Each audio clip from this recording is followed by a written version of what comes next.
Shalom, selamat pagi Bapak Ibu dan Saudara yang dikasihi oleh Tuhan Yesus. Renungan kita pagi hari ini diambil dari 1 Korintus pasal 6 ayat 1 sampai 20 dengan tema janganlah sesat. Atau tidak tahukah kamu bahwa orang-orang yang tidak adil tidak akan mendapat bagian dalam kerajaan Allah?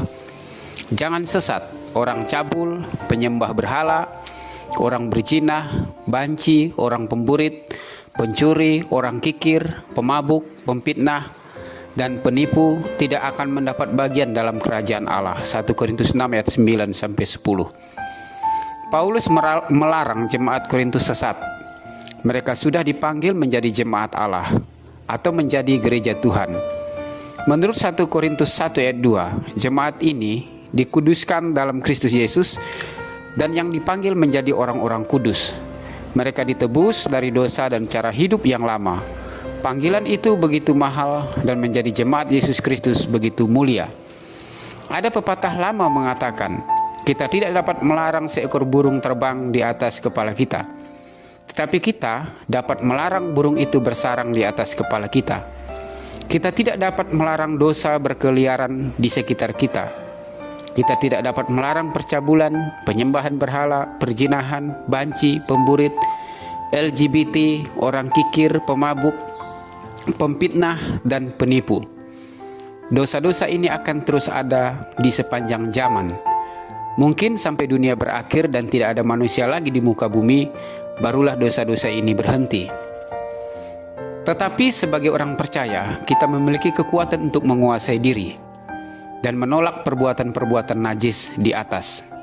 Sebab semua yang ada di dalam dunia, yaitu keinginan daging dan keinginan mata serta keangkuhan hidup, bukanlah berasal dari Bapa, melainkan dari dunia.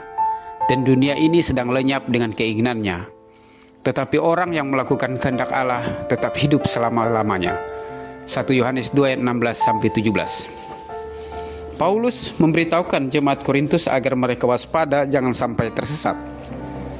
Sebab jemaat Tuhan memiliki kekuatan-kekuatan untuk melawan dosa, kekuatan untuk menghakimi dunia, kekuatan untuk menghakimi malaikat-malaikat. 1 Korintus 6 ayat 2-3. Kita harus waspada terhadap dosa karena tubuh kita adalah anggota Kristus. 1 Korintus 6 ayat 15.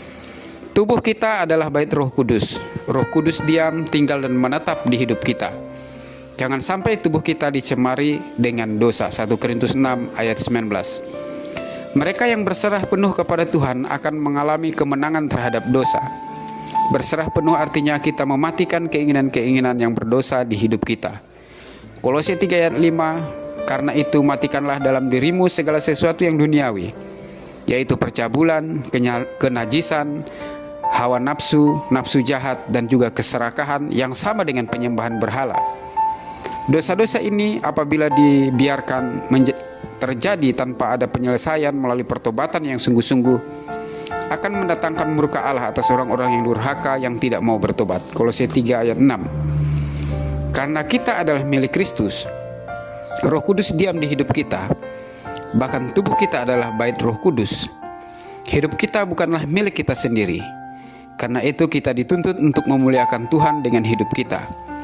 Bagaimana kita memuliakan Tuhan dalam hidup kita? Kita berusaha untuk berkenan di mata Tuhan, menjaga hati dan pikiran kita dengan firman Tuhan, menjaga hidup kita agar tidak tercemar oleh dunia ini, serta menjaga pikiran kita agar tidak tersesat. Jika pikiran kita tersesat, kita akan mudah disesatkan oleh dunia. Tuhan Yesus memberkati. Amin.